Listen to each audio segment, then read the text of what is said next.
السلام علیکم رحمۃ اللہ وبرکاتہ۔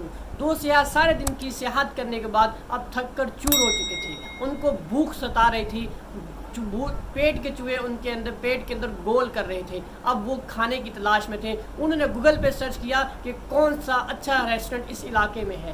جب انہوں نے سرچ کیا تو ان کو ایک ریسٹورنٹ مل گیا جس کی ریویوز میں لکھا تھا کہ یہ ہوٹل بہت شاندار ہے، یہاں پر بڑا مزیدار کھانا بنایا جاتا ہے، آپ کو لازمی ٹرائی کرنا چاہیے۔ وہ دونوں سیاح اس ہوٹل میں جاتے ہیں اور ویٹر کو آواز دے کر آرڈر دیتے ہیں۔ تھوڑی دیر کے بعد ویٹر وہ آرڈر لے کر کچن میں چلا جاتا ہے۔ وہ سیاح کھانے کے انتظار میں باہر بیٹھے ہوئے کھانے کا انتظار کر رہے ہوتے ہیں کہ تھوڑی دیر میں جو ہے ایک بلی ہال سے جو ہے کچن کی طرف داخل ہوتی ہے۔ جہاں وہ شیف کام کر رہا ہے اس کے پیروں میں جا کر بیٹھ جاتی ہے۔ غلطی سے اس شیف کا پیر جو ہے اس کی دم کے اوپر آ جاتا ہے، جس کی وجہ سے بلی زور سے چیختی چلاتی ہے اور جو ہے شور مچاتی ہے۔ تھوڑی دیر بعد کھانا بنانے کی آوازیں اس کچن سے آنے لگ جاتی ہیں۔ وہ آوازیں ایزیلی حال میں سنی جا سکتی تھیں، جس کی وجہ سے وہ شیف وہ جو باہر سیاہ بیٹھے ہوئے تھے وہ یہ سمجھتے ہیں کہ شاید ہمیں جو کھانا دیا جائے گا وہ اس بلی کے گوشت کا ہوگا۔ اب جب کھانا تیار ہو گیا ان کے سامنے رکھا جاتا ہے تو وہ سیاہ ناراض ہو جاتے ہیں اور اس کھانے کو پھینکنے کا کیا دیتے ہیں۔ جب ہوٹل مینجمنٹ ان سے پوچھتی ہے کہ کیوں کھانا پھینکنے کا کہہ رہے ہو تو وہ وجہ نہیں بتاتے اور کہتے ہیں آپ کھانا پھینک دو، ہم اس کی قیمت آپ کو ادا کر دیں گے۔ اب وہ کھانا کی قیمت ادا کر کے جانے ہی والے ہوتے ہیں کہ وہ بلی دوبارہ کچن سے نکل کر باہر کی طرف جا رہی ہوتی ہے۔ اب جب ان سیاحوں نے اس بلی کو کچن سے نکلتے ہوئے حال سے باہر کی طرف جاتے ہوئے دیکھا تو وہ اپنا سر پکڑ کر بیٹھ گئے کہ افسوس کہ ہم نے غلط فہمی کی وجہ سے اپنا کھانا بھی جو ہے وہ پھینکوا دیا، اپنا ٹائم بھی ضائع کیا اور اپنے آپ کو بھوک بھی برداشت کرنے کی اذیت سے ہم گزرے، ہمیں یہ قیمت ادا کرنی پڑ گئی۔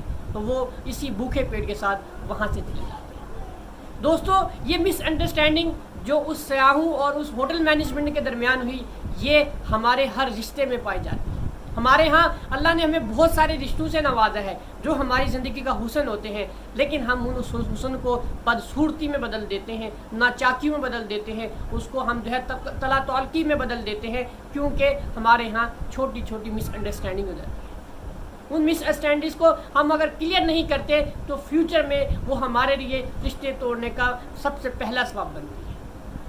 ایک دفعہ اس موقع پر مجھے ایک حدیث یاد آ گئی۔ نبی صلی اللہ علیہ وسلم اپنی بیگمات کے ساتھ اپنے گھر کی طرف جا رہے ہوتے ہیں کہ دو صحابی آپ صلی اللہ علیہ وسلم کو کراس کرتے ہیں اور وہ صحابی آپ صلی اللہ علیہ وسلم کو غور سے دیکھتے ہیں اور گزر کے چلے جاتے ہیں۔ نبی صلی اللہ علیہ وسلم تھوڑا سفر طے کرتے ہیں تو آپ کے دل میں خیال آتا ہے کہ یہ صحابی کہیں یہ نہ سوچیں کہ میں کسی اور کے ساتھ سفر کر رہا ہوں یا میرے ساتھ کوئی اور عورتیں ہیں، میں ان کی مس انڈرسٹینڈنگ کلیئر کر دیتا ہوں۔ آپ صلی اللہ علیہ وسلم آواز دیتے ہیں، کہتے ہیں کہ صحابی ادھر آؤ، یہ جو میرے ساتھ عورتیں ہیں میری ازواج مطہرات ہیں۔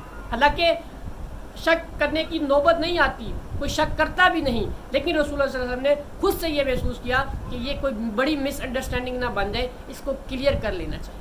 آپ صلی اللہ علیہ وسلم نے اس کو کلیئر کر دیا۔ ہم آج اپنے رشتوں میں جو سب سے بڑی ہمارے ہاں کمزوریاں پائی جا رہی ہیں اس کی ایک وجہ مس انڈرسٹینڈنگز ہے۔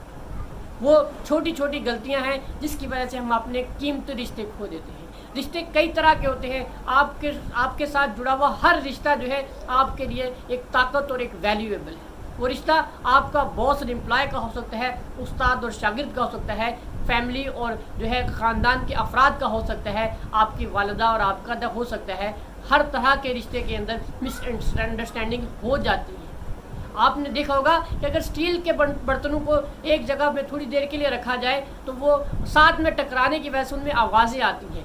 اسی طرح ہمارے رشتے بھی ہوتے ہیں۔ جب ہم ایک جوائنٹ سسٹم کے اندر، ایک فیملی سسٹم کے اندر ہم جب زندگی گزار رہے ہوتے ہیں تو وہاں چھوٹی چھوٹی ناچاکیاں ہو جاتی ہیں، لیکن اگر ہم ان ناچاکیوں کو پال پوس کر بڑا کر لیں تو وہ رشتے توڑنے کی وجہ بنتی ہے۔ تو جتنی جلدی ہو سکے ان ناچاکیوں کو ختم کر دیجیے تاکہ ہم ایک خوشگوار معاشرہ تشکیل دے سکیں۔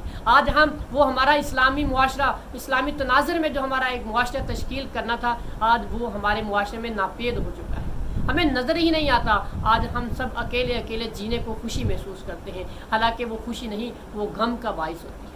لیکن ہم اس میں خوش ہو کے اپنے آپ کو جھوٹی تسلیاں دے کر روزانہ کی بنیاد پر اپنے رشتے خراب کر رہے ہوتے ہیں۔ اپنے رشتے بچا لیجیے۔ رشتے بچانے میں جو سب سے بڑی چیز، سب سے پہلی چیز جو آپ کی مدد کرے گی وہ ہے اپنی مس انڈرسٹینڈنگ کو کلیئر کرنا۔ دوسری چیز یہ ہے کہ آپ کو معافی مانگ لینی ہے. آپ کی غلطی ہے یا نہیں ہے ڈزنٹ میٹر، آپ کو پہل کرنی ہے. جھگڑے کو ختم کرنے میں پہل کرنے والا ہی اصل میں جو ہے عزت والا ہوتا ہے، وہی ہیرو ہوتا ہے، وہی کمال کا شخص ہوتا ہے. لیکن ہم اپنی ایگو اور اپنی جھوٹی انا کے جو ہے وہ زرد میں آ کر، اس کی گرفت میں آ کر ہم اپنے رشتے کھو دیتے ہیں. اپنی جو ہے انا نہیں کھوتے، اپنی انا نہیں مارتے، اپنے رشتے گوا دیتے ہیں. تو خدارا اپنے رشتوں کو بچا لیجیے، یہ اصل زندگی کا حسن ہے. آج اس یورپ کے اس معاشرے کو دیکھیے جہاں کتنے سارے لوگوں کے پاس باتیں کرنے کے لیے رشتہ دار نہیں ہیں. وہ کتوں، بلیوں اور اپنے پیٹس کے ساتھ وقت گزار کر اپنی زندگی کے اندر خوشیاں تلاش کر رہے ہوتے ہیں. تو آپ کو تو خوش ہونا چاہیے کہ آپ کے پاس اس ایک رشتے ہیں، خاندان ہے، باپ ہے، ماں ہے، بہن ہے، بھائی ہے، اور اس طرح کے بے مثال لازوال رشتے آپ کے پاس ہیں، لیکن آپ ان کی قدر نہیں کرتے.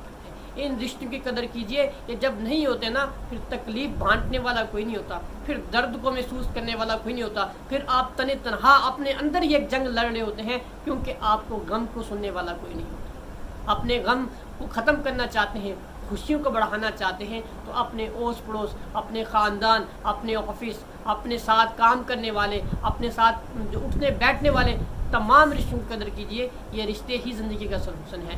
اس کی قدر کریں گے تو زندگی اچھی بھی ہوگی اور آسان بھی ہوگی. اب ہم آج برکتیں تلاش کرنے میں لگے ہوئے ہیں، ہم رونا رو رہے ہیں کہ مہنگائی بہت ہے، چیزیں تنگ ہو گئی ہیں، وسائل کم ہو گئے ہیں. تو میرے رسول صلی اللہ علیہ وسلم نے اس پہ بھی ایک فارمولہ دیا کہ اپنی چیزیں اپنے دوست و احباب کے ساتھ بانٹیں گے تو وہ بڑھ جائیں گی. یہ قرآن کا بھی فلسفہ ہے، جو بانٹو گے وہ بڑھ جائے گا. تو کیوں نہ ہم رشتہ داریاں ایک دوسرے کے ساتھ جو ہے زیادہ سے زیادہ اچھی کریں، ایک دوسرے کو تحفے تحائف دیں، عزت کریں. ان کو جو ہے ان سے اگر کوئی غلطی ہو جائے یا ہم سے کوئی غلطی ہو جائے تو ہم معافی کی طرف پہلا قدم ہم اٹھانے والے، جس سے ہماری زندگی مزید خوشگوار ہو جائے گی.